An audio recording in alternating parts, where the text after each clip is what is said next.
Hello बच्चों, आज हम डिस्कस करेंगे मोमेंट ऑफ इनर्शिया। जैसा कि आप जानते हैं इनर्शिया क्या है। इनर्शिया एक तरह की जिद है या रेजिस्टेंस है। किस चीज़ के अगेंस्ट रेजिस्टेंस है? Resistance to change the speed, और जिद स्पीड ना चेंज करने की। जैसे एग्जांपल के तौर पे मान लीजिए एक ट्रक है और एक साइकिल है, और मैं अगर इन दोनों को सेम फोर्स से पुश करता हूँ तो आप देखेंगे कि साइकिल की स्पीड तो आसानी से चेंज हो जाएगी as compare to speed of truck. यानी ट्रक अपनी स्पीड को चेंज करने में ज़्यादा रेजिस्टेंस दिखाएगा या ज़्यादा जिद दिखाएगा एज़ कम्पेयर टू साइकिल। और फिजिक्स के टर्म्स में हम इसे क्या बोलते हैं कि truck has got more inertia than the cycle. Truck के पास ऐसी क्या चीज़ है जो इससे ज़्यादा है, और वो है मास। दैट मीन्स हम क्या कहते हैं कि जिस ऑब्जेक्ट में मास ज़्यादा हो उसका इनर्शिया ज़्यादा होता है, और उसका resistance to change the speed और the acceleration will be more as compare to object जिसका मास कम हो। इसी तरह से अगर मैं यहाँ आऊँ मोमेंट के अंदर, तो मोमेंट का क्या मतलब होता है? मोमेंट का मतलब होता है किसी चीज़ का मूव करना या घूमना। तो जब भी कोई चीज़ मूव करती है तो हम क्या करते हैं कि फिजिक्स के जो भी पैरामीटर्स होते हैं उनके आगे मोमेंट लगा देते हैं। जैसे फॉर एग्जांपल, जैसे अगर अभी हमने देखा कि inertia, linear inertia resistance to change in speed linear motion में था, तो इसके घूमती हुई चीज़ में मोमेंट ऑफ इनर्शिया क्या होगा? Moment of inertia will be resistance to change in the angular acceleration. Okay, so this is the meaning of the inertia.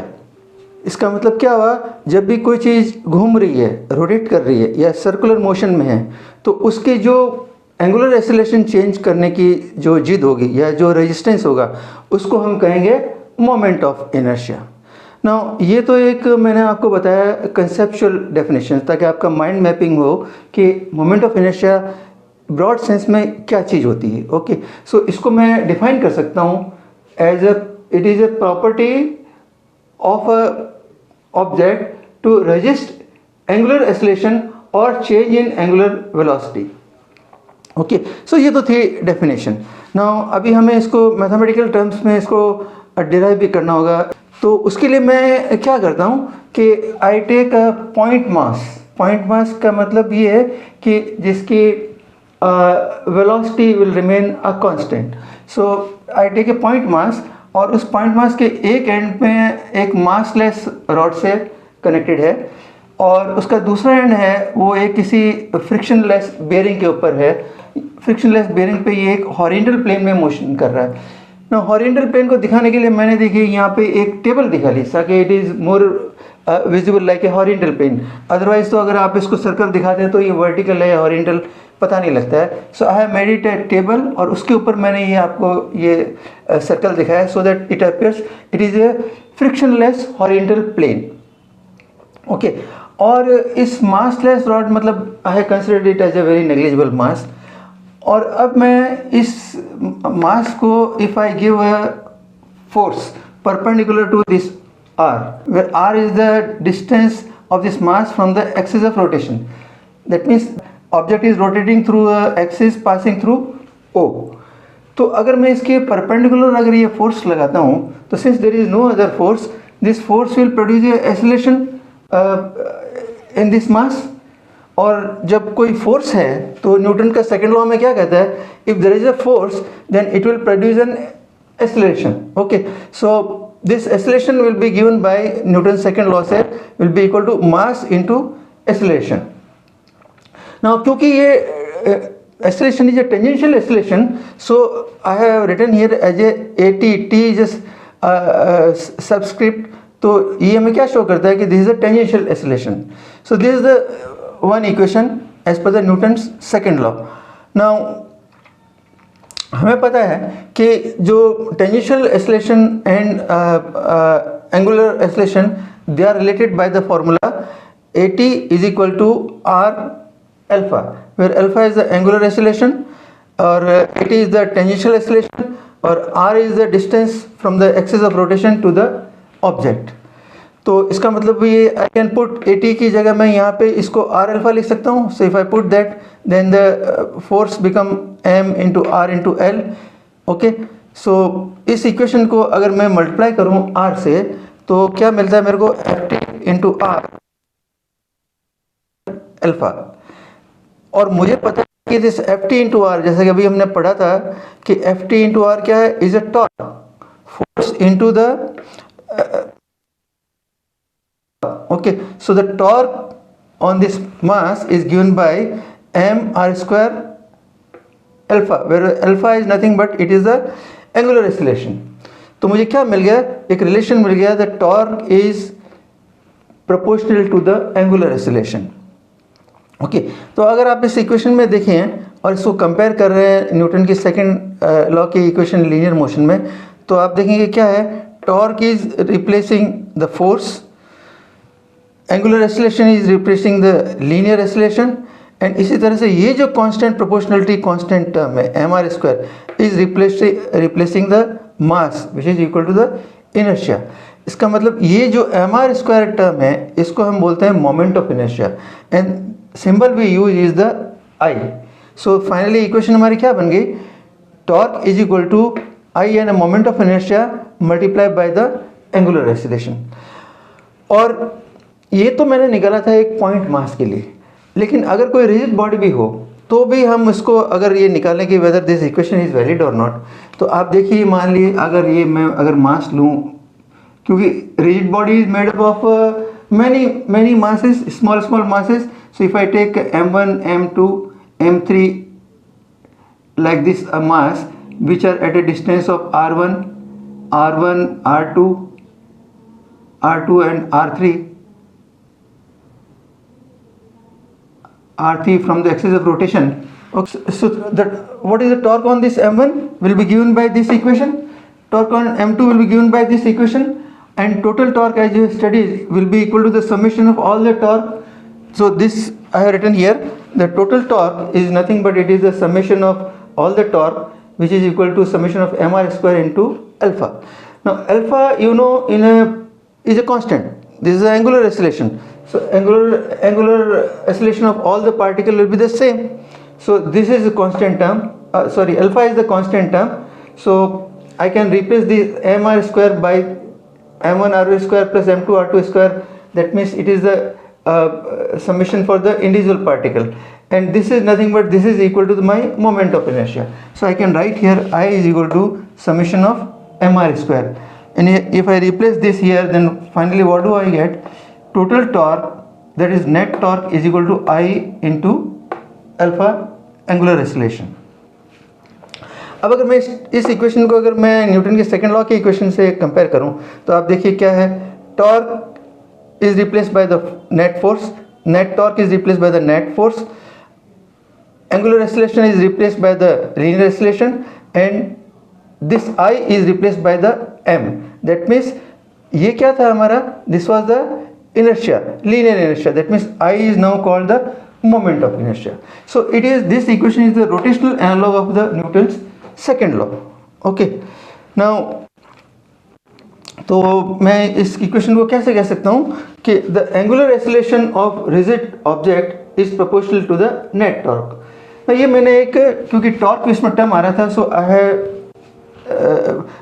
Defined the relation between the torque and the angular acceleration. So इसी के ऊपर just if I ask you a small question, मान लीजिए जो दो small cylinder, solid cylinder है, एक hollow है, one is the solid one, और इनका सेम मास है और सेम रेडियस है, और अगर ये सेम एंगुलर स्पीड पे मूव कर रहे हो, ओके, और अब मैं इनमें सेम ब्रेकिंग टॉर्क लगाता हूँ T, तो ऐसे केसेस में आप बताइए कि कौन सा सिलेंडर देर से रुकेगा. अगर मैं ये क्वेश्चन पूछूं तो आपका क्या आंसर होगा. इसको सॉल्व करने का क्या है, जो सिलेंडर जिसका I ज़्यादा होगा, हमने क्या देखा, moment of inertia is resistance to the change in the angular speed. So जिस सिलेंडर का I ज़्यादा होगा वो ज़्यादा टाइम लेगा रुकने के लिए. तो देखिए I, क्योंकि यहाँ ये मास इज डिस्ट्रीब्यूटेड रेडियस से ज़्यादा दूरी पे है, तो I नेचुरली इसका ज़्यादा होगा, as compare to this solid cylinder, तो इसका मतलब ये बी सिलेंडर जो है will take more time to stop it. Okay, this I have put it just to clarify the moment of inertia.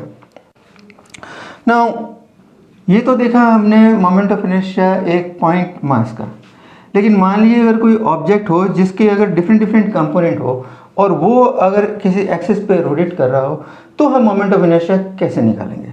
For example मैंने ये देखिए कि ये दिखाया है यहाँ पे, दिस मासलेस रॉड, और इसके दोनों एंड पे there are two masses m and m, और ये इसके सेंटर के इस एक्सिस पे इट इज़ रोटेटिंग, और मुझे इस एक्सिस पे मुझे निकालना है मोमेंट ऑफ इनर्शिया। तो क्या होगा, it will be sum of the moment of inertia due to this mass around this axis plus sum of moment of inertia due to this mass around this axis. So ये मैंने यहाँ लिखा है mi of the composite object is the sum of the moment of inertia of the objects component. Okay, so जैसे इस case में क्या होगा, I will be equal to summation of mr square, since r is equal to l, r is equal to l, तो I will be equal to mr square which is nothing but it is, इसका moment of inertia कितना होगा ml square, इसका भी ml square, so 2 ml square is the moment of inertia of the total object. Okay, so that means net inertia हम क्या कर सकते हैं, moment of inertia of the composite object is the sum of moment of inertia of the objects component. Now ये जब अभी मैंने आपको कहा था कि I is a counterpart of m, okay, लेकिन इनमें दोनों में थोड़ा फर्क है। क्या फर्क है, m is the intrinsic property of the body, that means it is a आंतरिक मास है, वो एक कांस्टेंट, m रिमेन कांस्टेंट, जबकि I will not be constant. I has got two part, m and r square, so it will depend upon the distribution of the mass also. m is not a constant, but I will depend also on the r. So that means moment of inertia of the system depends on how the mass is distributed and on the location of the axis of rotation. That means if I change the axis of rotation, moment of inertia will change. Now इसको explain करने के लिए मैं आपको एक और example देता हूँ। ये मैंने दो थिन रॉड लिए हैं और जिसके दोनों एंड पे दो स्फेयर हैं और ये रॉड एक दूसरे को क्रॉस करती है, और अब मेरे को मोमेंट ऑफ इनर्शिया निकालना है for the axis which is perpendicular to this plane and passing through the point which is where this two rods are meeting. Okay, so I will use the same equation and basically it will be m1 r1 square plus m2 r2 square plus m3 r3 square plus m4 r4 square, and I put the value here, so it comes to be 0.3 and unit of this is kg meter square. From the formula we can derive this is the kg meter square, or the moment of inertia is a scalar quantity with a dimension m1 l2 and t0. Okay, so this is the value I got it here. So this is the moment of inertia across this axis. Now I change the axis, तो मैं अभी क्या करता हूँ कि I am taking this across this axis, that means I am taking across the OO dash, so that means it is about this axis, now it is the rotating, so I have to find out the moment of inertia about this axis. तो उसमें क्या होगा कि ये top and bottom का जो sphere है, they will not contribute anything to the moment of inertia because they are on the axis itself. हालांकि थोड़ा contribution होगा because there is a some sphere has got some size, but that radius is so small as compared to the rotating arm of this rod. ये एक ही size के हैं, ये भी 0.5 है, ये भी 0.5 मीटर है, मैंने जगह कम होने की वजह से I shown it in smaller figure. So अब इसका मोमेंट ऑफ इनर्शिया क्या होगा, this mass into this distance r1 square, this mass into this distance r2 square. So this is what I have put it here and this is the value. तो आप देखते हैं कि इस axis पे moment of inertia is less, that means this has got a easy to rotate across this axis as compared to this axis. तुमने क्या learn किया कि moment of inertia will depend upon the distribution of mass and the axis across which you are taking out the moment of inertia. So दोनों axis के across आपको different moment of inertia मिला। Now this was about the discrete object जो around the axis of rotation place किए गए थे। But मान लीजिए अगर सॉलिड रिजिड बॉडी हो तो हम क्या करेंगे। रिजिड बॉडी को मैंने दो भागों में डिवाइड किया. One is a simple object, जैसे सिंपल ऑब्जेक्ट मीन्स हम ये कहेंगे कि इसमें कुछ सिमेट्री हो, okay. And another is the irregular shape. So अगर सिमेट्रिकल ऑब्जेक्ट में अगर मैं जैसे कंसिडर करता हूँ, मान लीजिए कि हुप है. The hoop means is a ring shape object है with a very small thickness, okay. Now अगर मेरे को इसका ये rotating about the perpendicular to this plane and axis passing through its centre. तो जो सिमेट्रिकल अगर चीज़ है तो इसमें निकालना ज़रा आसान होगा. इन द सेंस, मान लीजिए इसका मास m है, रेडियस r है, और मुझे इसको अबाउट दिस एक्सिस अगर मेरे को इसका मोमेंट ऑफ इनर्शिया निकालना है, तो मैं ये कंसिडर कर सकता हूँ this mass I can divide into small masses like m1, m2, m3 and so on. तो अब क्या हो गया, इसमें और इसमें कोई फ़र्क नहीं रहा इस दोनों मेथड में. That means I can use the same method here. Only difference is that अब जैसे इसमें 4 मासेस थे, now इसमें there are n masses which were like m1, m2, m3. So it is now the summation of the moment of inertia to all masses. So this is what I have written here.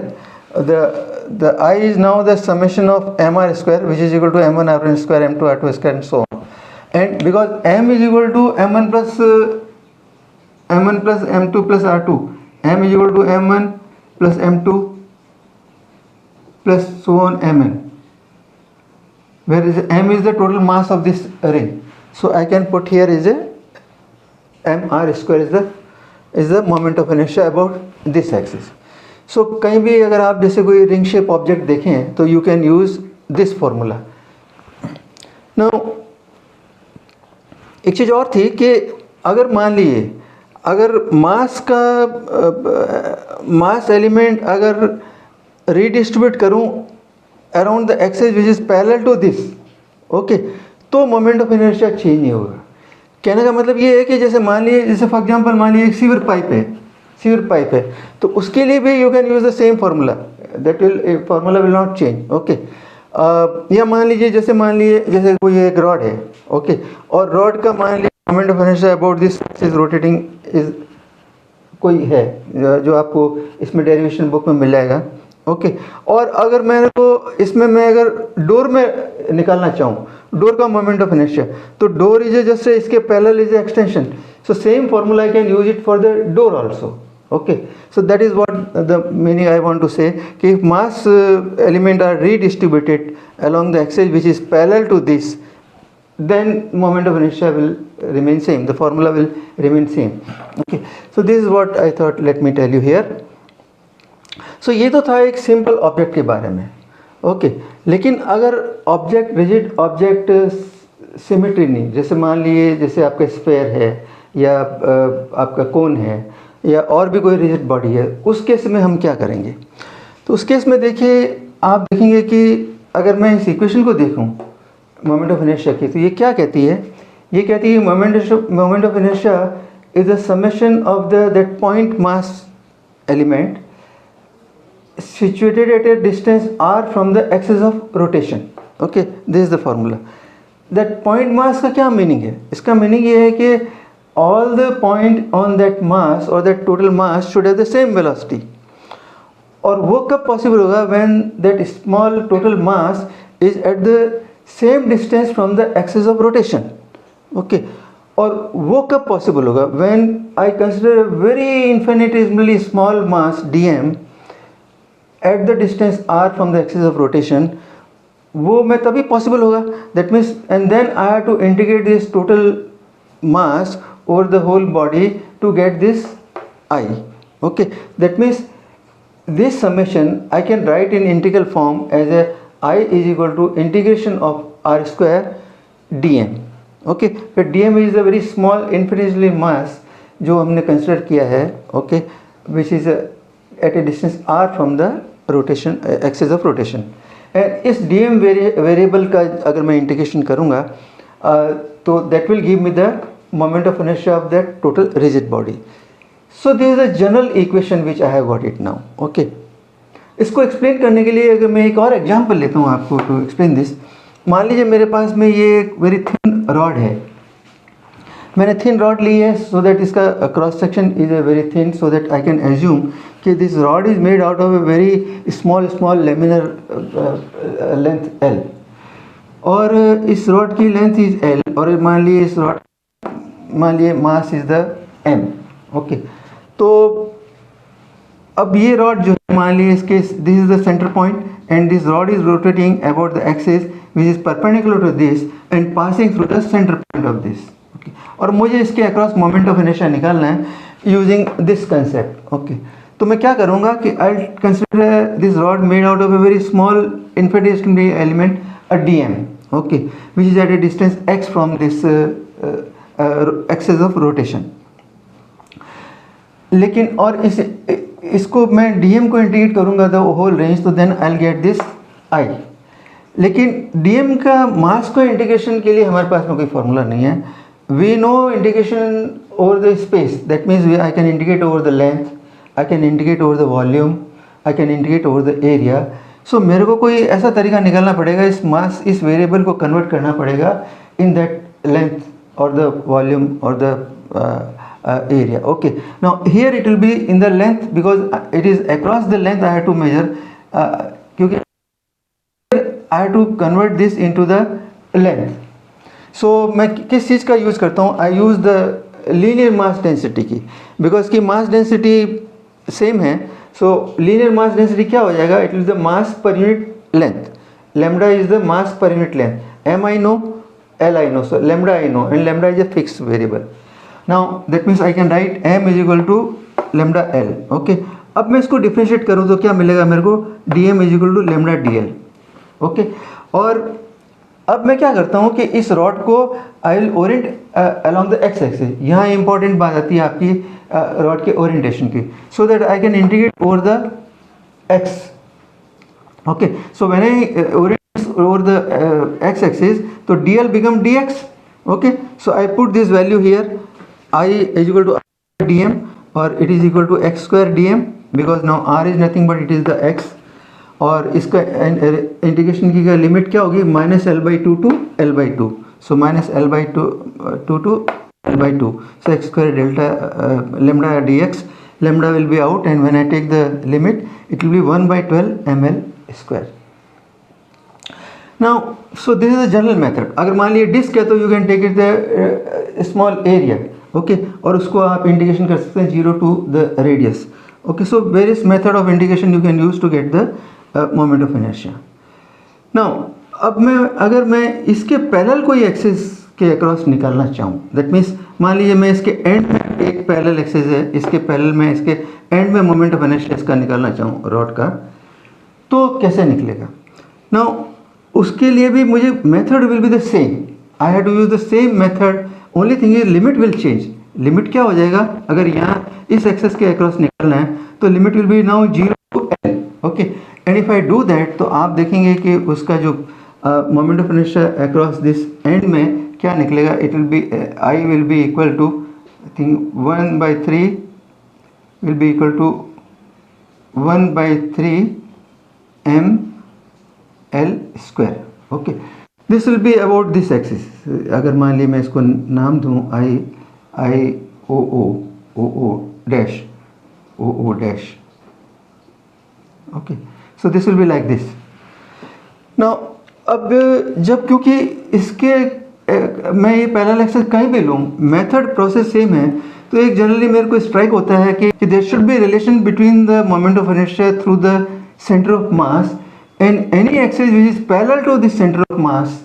वहाँ अगर मैं moment of inertia निकालूँ तो उन दोनों के बीच में कोई रिलेशन होना चाहिए, and that relation is given by this parallel axis theorem. और वो क्या कहती है कि I moment of inertia across any parallel axis which is parallel to the center of mass will be equal to the moment of inertia across center of mass plus md square, where d is the distance between these two axes, okay, and m is the mass of the object। okay, so that means in मान लीजिए अगर मेरा ये generally ये explain करने के लिए मैंने एक बनाया है, तो अगर मान लीजिए ये मेरा सेंटर ऑफ मास है और ये मेरी a डैश एक्सिस है through the passing through the centre of मास, और इसके अक्रॉस मान लीजिए मैंने मोमेंट ऑफ इनर्शिया मुझे नोन है, और मुझे निकालना है फ्रॉम ए डिस्टेंस d पे कोई एक्सिस है which is parallel to this ध्यान रखिएगा, which is parallel to this at a distance d x x dash, और x x डैश में अगर मेरे को मोमेंट ऑफ इनर्शिया निकालना है तो मेरे को ये इतना प्रोसेस करने की जरूरत नहीं है।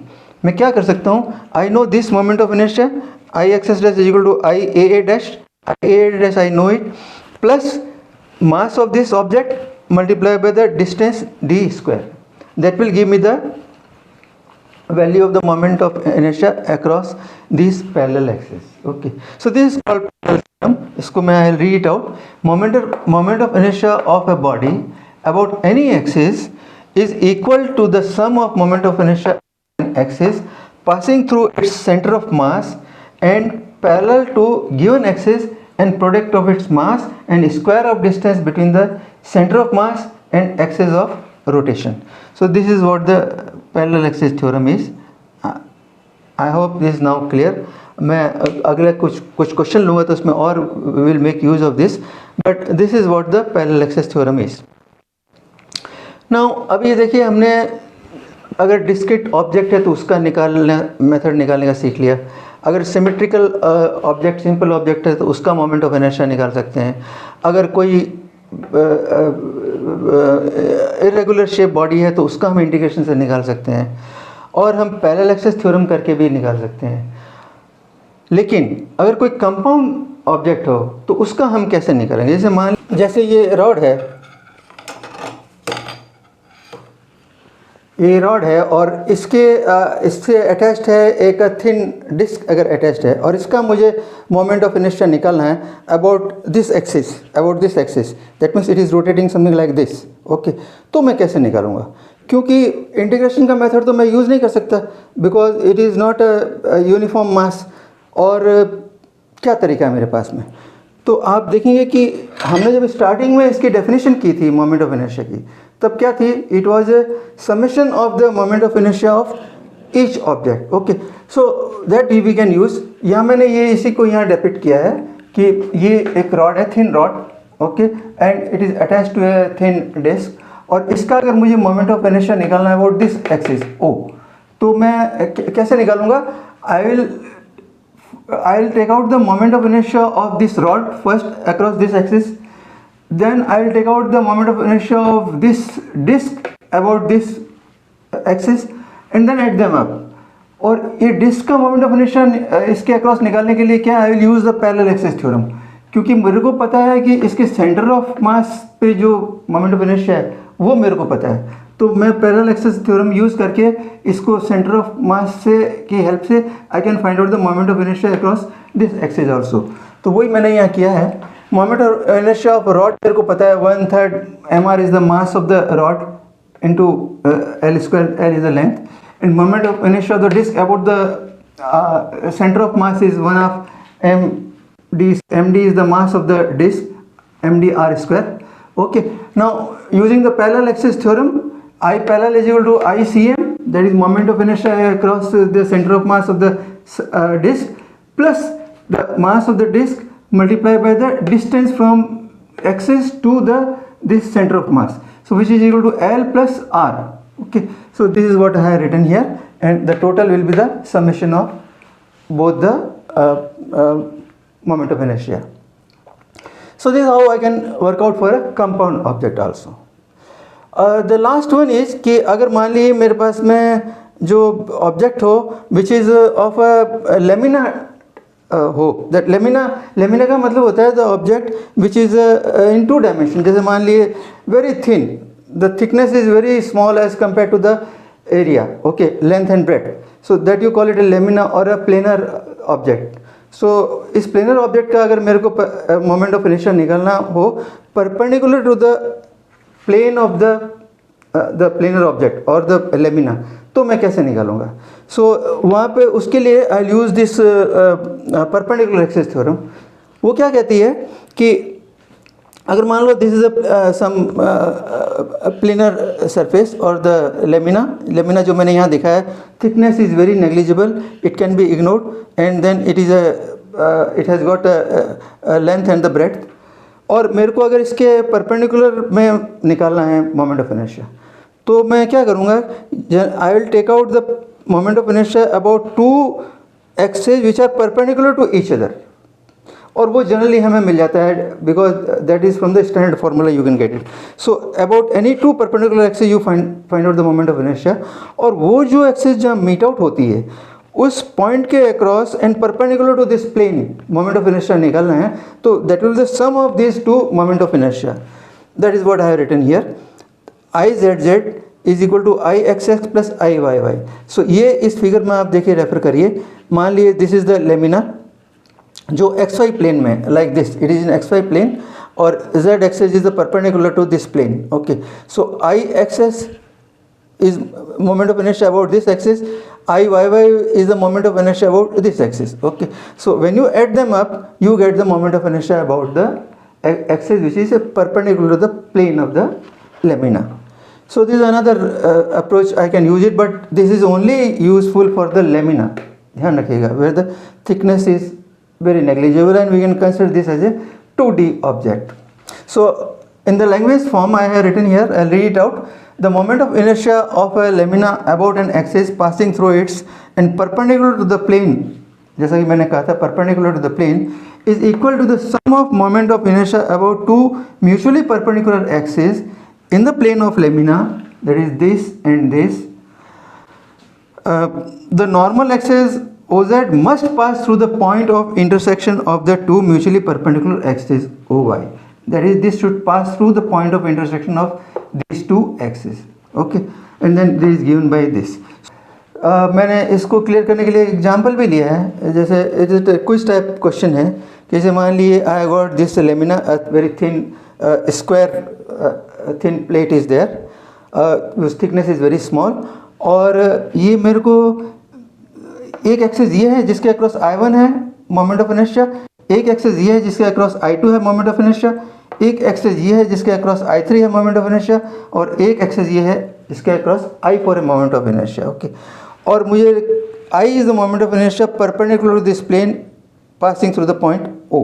Okay, so the question is कि इन चार में से I will be given by which 1 2 3 और 4. That means this 1 2 3 4 are given. Solution निकालने के लिए we will use the perpendicular axis theorem. So वो थ्योरम क्या कहती है? The moment of inertia I should be equal to I1 plus I2 because they are mutually perpendicular axis, और it is also equal to I3 plus I4 because they are also mutually perpendicular axis and passing through the point O. Okay, और लेकिन इसमें हम जो concept use करना है वो एक सिमेट्री का यूज़ करना है. बाय सिमेट्री आप देखेंगे कि I1 and I2 are equal because it is a square. Okay, so I1 and I2 are equal. So here I1 and I2 are equal. So इसके लिए आपको क्या क्या मिलेगा? When you put this value, so you will get I3 also equal to I4, and you will get I is equal to 2I1 is equal to 2I3, or I1 is also equal to I3. Okay, that means क्या निकल के आया कि ये चारों जो moment of inertia they are all equal. Okay, and therefore I can say from here this also is correct, this also is correct. Of course ये तो हमें perpendicular axis थ्योरम से पता लग जाता है. और this one third one you can get because they are all equal, you get I also equal to I1 plus I3. Okay, because I1 is equal to I3. Okay, so that means this also is right, this also is right, and this also is right. So this was just to give you an idea about how this perpendicular axis theorem can be used to find out the moment of inertia of a lamina. Okay. Now this was all about the moment of inertia.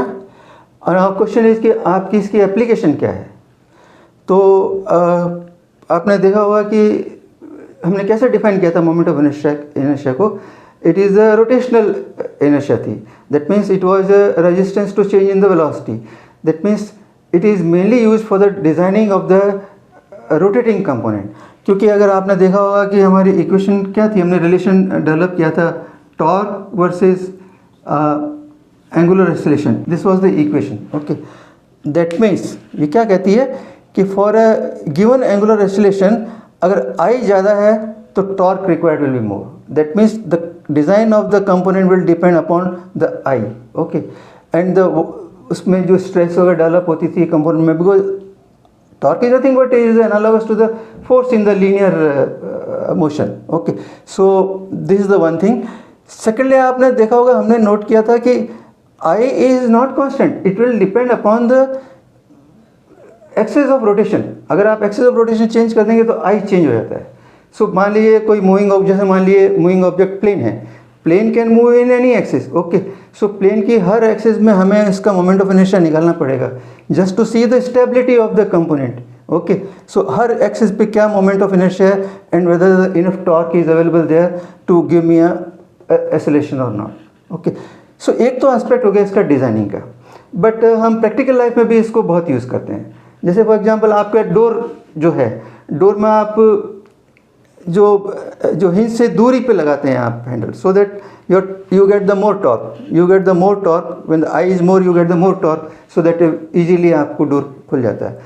और जैसे मान लीजिए आपने अगर sugar cane की जो juice निकालने की मशीन देखी होगी, तो उसमें एक फ्लाईव्हील होता है. और शुगर केन में क्या, अगर आप उसका ऑपरेशन को देखें तो वो most of the time ideal चलता रहता है. जब वो प्रिपरेशन कर रहा होता है गन्ने को, तो ये आइडियल चलता रहता है, रोलर उसके आइडियली घूमते हैं. तो वो जो फ्लाईव्हील है इट्स हैवी मास, और वो एनर्जी को स्टोर कर लेता है. और जब आप उसको शुगर केन को उसके बीच में, रोलर के बीच में डालते हैं, then you require more torque, so that energy comes from this, torque comes from the moment of inertia of that flywheel. Okay, so that is one application. और इसी तरह से आप देखेंगे कि जैसे इंजन है, या आपके कार में जो इंजन होता है, तो उसके क्रैंक शाफ्ट के साथ में भी एक फ्लाईव्हील हैवी मास का अटैच रहता है.